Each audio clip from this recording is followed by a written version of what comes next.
Michel Temer, presidente, muito obrigado por ter vindo aqui.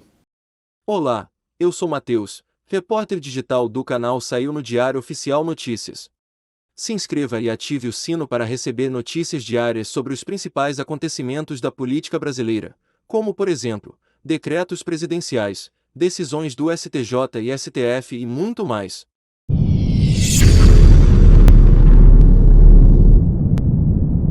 Agradeço o convite e a oportunidade é muito boa. 35 anos da Constituição, podemos conversar sobre ela, né? E só não foi ministro do Supremo, né? O resto foi quase tudo, né, presidente? Quase tudo. Bom, Um pouco de tudo. Bom, comigo aqui, Daniel Rittner, nosso diretor lá em Brasília, editorial, e a Thaís Herédia, minha amiga, parceira aqui de todo dia. Presidente, vamos lá, direto ao ponto. É o Supremo, essa crise de agora, né?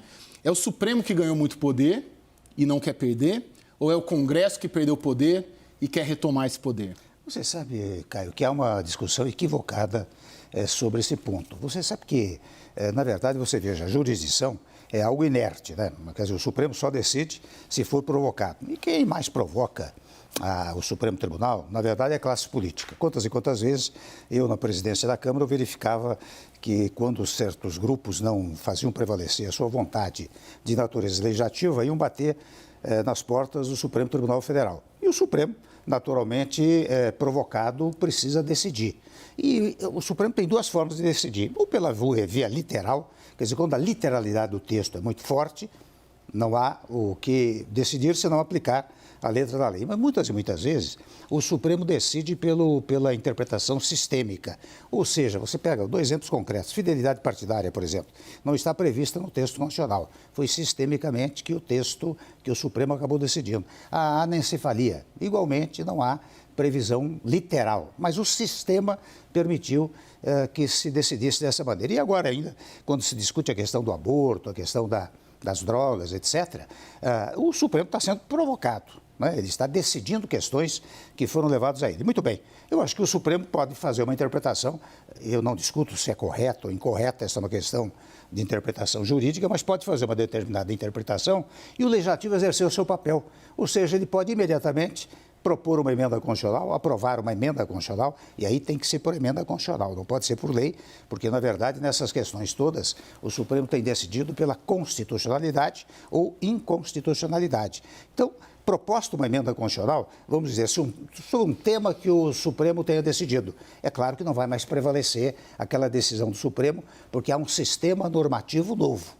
Então, esta discussão que se coloca de eventual conflito entre o Supremo e o Legislativo me parece inadequada. E esta até é uma oportunidade que eu possa dizer isso, né? Para quem sabe, para pacificar essas relações, que é a coisa que eu mais faço ao longo do tempo. O senhor presidiu a Câmara 3 vezes. Os deputados, muitos dos quais colegas que o senhor conhece, inclusive, e senadores, dizem que o Supremo está tomando conta de assuntos que não lhe pertencem, principalmente na política. O senhor concorda? Não, há duas vertentes. Uma primeira é que, em face, digamos assim, de uma certa inação do Poder Legislativo em certos temas, o que acontece? O Supremo, provocado, estou sendo repetitivo, mas verdadeiro, né? O Supremo acaba decidindo. Então, o que é preciso é que o Legislativo aborde essas questões, embora, volto a dizer, possa ter sido abordada pelo Supremo numa determinada decisão. Quando vem uma nova emenda constitucional, ela retira a eficácia, por assim dizer, daquela decisão do Supremo Tribunal. Então, acho que não convém alimentar muito essa discussão de divergência entre Supremo e Legislativo, porque não é útil para o país, primeiro ponto. Segundo ponto, tem repercussão externa. Hoje você sabe o que nós falamos aqui, 10 minutos depois, os investidores do mundo todo estão sabendo. Isso não é bom, porque nós precisamos aqui de investimentos mais variados para gerar cada vez mais emprego. E essa discussão não é útil para o país, nem aqui internamente, nem para fora. É isso. Está gostando do conteúdo? Curta esse vídeo e fique conosco até o final. Presidente, boa noite, que bom tê-lo aqui conosco. Uma das críticas é com relação à personificação dos ministros do STF. Houve um crescimento das figuras individuais dos ministros do STF. A gente viu isso acontecer. O senhor teve que interceder diretamente, pessoalmente, por uma das crises provocadas por essa percepção de personificação entre o ex-presidente Jair Bolsonaro e o ministro que foi indicado pelo senhor, ministro Alexandre de Moraes. Qual é a sua leitura sobre essa personificação? Ela acontece em excesso? Ela acabou se sobressaindo diante desse trabalho que o senhor colocou aqui tecnicamente, institucionalmente? E, Thaís, ela tornou-se inevitável. E tornou-se inevitável precisamente em face do televisionamento das decisões do Supremo Tribunal Federal. Você perceba que a partir do momento em que se instalou a TV Justiça, que aliás foi concomitante mais ou menos com a TV Câmara, quando eu era presidente da Câmara, mas natural, no Legislativo você tem que dar, digamos assim, as satisfações dos seus atos, especialmente de natureza normativa, para todo o povo. Então, a TV Justiça, a TV Legislativa, opera bons efeitos democráticos. Agora, quando isso foi instalado no Supremo, lamentavelmente começou isso que você chama de personificação, não é? As pessoas talvez avançam um pouco mais nas discussões e as discussões tornam-se cada vez mais públicas, né? E daí essa chamada personificação. Se você me disser, isto é útil para o país, eu digo, não é. Confesso que não é. É preciso uma liturgia extraordinária em certos países. Nos Estados Unidos, por exemplo, a Corte Suprema, ela decide antes e leva a decisão para o plenário, né? Não há essa discussão como existe aqui. E você vê que lá, embora os ministros sejam conhecidos, acho que não são tão reconhecidos como aqui. Aqui as pessoas, por exemplo, não sabem o nome do ministro do Executivo, mas sabem o nome dos 11 ministros do Supremo Tribunal Federal, precisamente em face dessa que você rotulou de personificação, né? Daniel? Presidente, boa noite. Foi o senhor quem, em fevereiro de 2017, indicou Alexandre de Moraes para o Supremo Tribunal Federal. Ele é um ministro, certamente, que desperta mais amor e ódio, dependendo com quem que se conversa. O senhor está convencido de que fez a melhor escolha? Acha que Alexandre de Moraes, às vezes, é injustiçado pelos seus críticos? Eu estou convencido, viu, que eu fiz uma boa escolha. Eu conheço o Alexandre muito antes dele ter sido ministro da Justiça do meu governo. Eu já o conhecia como constitucionalista, colega que era meu em vários congressos de direito constitucional. Então eu sei da sua sabedoria política, primeiro ponto, e depois da sua coragem, digamos, que eu diria jurídica e cívica, porque na verdade ele teve gestos nos últimos tempos que garantiram, por exemplo, as eleições no Brasil. Foi uma coragem inaudita até e muito pautada pelo sistema normativo. Quer dizer, ele não sai do sistema normativo. Então, eu acho que as pessoas fazem muita crítica a ele. Ele é exuberante, não é verdade? Mesmo quando ministro da Justiça, eu me recordo, uma ocasião, ele foi combater a questão da maconha, né? Sim, tem um vídeo, né?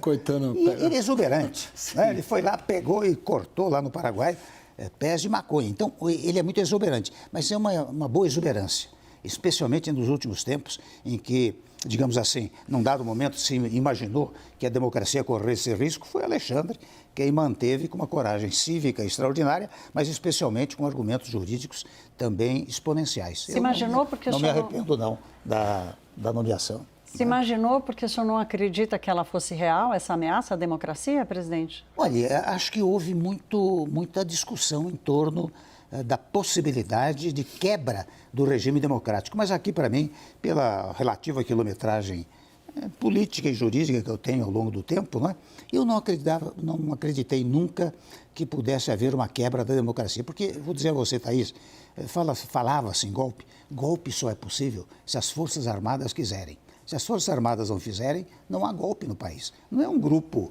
desavisado que faz isto ou aquilo que vai dar um golpe no país. E eu tive muita convivência com as Forças Armadas e percebi ao longo do tempo que eles eram obedientes ao texto constitucional e, portanto, obedientes especialmente ao artigo 1º que diz o Brasil, Estado Democrático de Direito. Esse é o primeiro ponto, sobre o foco jurídico. Mas sobre o foco político, eu verificava que eles jamais queriam reproduzir ou ser relembrados em função de 64. Então, na minha cabeça, daí eu volto à quilometragem política, né? Eu dizia aqui não vai haver golpe, não haverá rompimento democrático. Pode ter havido tentativa, mas é a tentativa vã, que, aliás, muito bem combatida pelo Alexandre. Né? Ô, presidente, pelo rumo da prosa, eu noto que o senhor não, vamos dizer, não é que não concorda, mas de tudo que o Congresso vem sugerindo de mudanças no Supremo, seja instituição de mandato, limitação de decisões monocráticas, revisão das decisões pelo Congresso, o senhor não concorda? Eu não digo que não concorda numa coisa conflitiva. O senhor não acha que é o caso de ter uma mudança no sistema político dessa interação legislativa e judiciária? Eu acho, viu, que há momentos e momentos. Por exemplo, durante a Constituinte, eu próprio propus, eu trabalhei exatamente na Comissão de Separação de Poderes e, no particular, na subcomissão do Ministério Público e da Magistratura. E, naquela ocasião, eu propus uma emenda que fixava em 9 anos o mandato de um ministro do Supremo, sendo 3 escolhidos pelo Legislativo, 3 pelo Judiciário e 3 pelo Executivo. Não é? Mas não prevaleceu essa emenda. Aquele momento era um momento, porque era um momento de reconstituição do Estado brasileiro. Eu não sei se neste momento é muito útil essa discussão. Eu não sei se ela pode levar a bom termo, especialmente se nós levarmos em conta, viu, Caio, as afirmações que eu tenho feito ao longo do tempo em várias palestras e aquelas que modestamente estou dizendo aqui, de uma tentativa de pacificação do país. Você sabe que a Constituição brasileira, ela determina a paz. Esta é a regra constitucional, logo do artigo 1º, a paz, tanto interna como internacional. Isso não significa que você não tenha, por exemplo, discussões conceituais, programáticas, ideológicas. O que não pode haver é o que aconteceu nos últimos tempos no Brasil, e não só agora, mas de uns tempos a esta parte, né? Que é a história de brasileiro contra brasileiro, poder contra poder, corporação contra corporação. Isso não é útil para o país. Sobre ser inútil, ele também é proibido pelo texto constitucional. Você sabe que o preâmbulo da Constituição, assim, faço um pequeno corte. Você sabe que de vez em quando me perguntam assim, Temer, vem cá, você diz que a autoridade no Brasil só existe uma, que é o povo. Onde é que está escrito isso? Como é que o povo se manifesta? Eu digo, a vontade do povo está expressada no texto constitucional. Como em 86, 87, não foi possível reunir 150 milhões de pessoas para dizer como é que eles iriam reconstituir o Estado brasileiro, eles disseram, vamos eleger representantes. Eu fui um deles. Vocês vão lá e expressem a minha vontade. Então, eu digo o seguinte, Caio e Thaís, eu fui presidente da República, eu não era autoridade primeira, eu era autoridade secundária. Eu era autoridade constituída e, por isso, secundária. E por que secundária? Devo prestar obediência à vontade primária, que é a vontade do povo que está na Constituição. Esses conceitos básicos, elementares, triviais, é que as pessoas vão se esquecendo. E por isso que muitas vezes a autoridade constituída acha que chegou lá por uma centelha divina, né? E não é. Sim. Que bom que você ficou aqui até o final. Nossos vídeos vão ao ar de segunda a sexta às 19 horas. Compartilhe esse vídeo para que mais pessoas saibam o que está acontecendo em nosso país. Vejo você no próximo vídeo.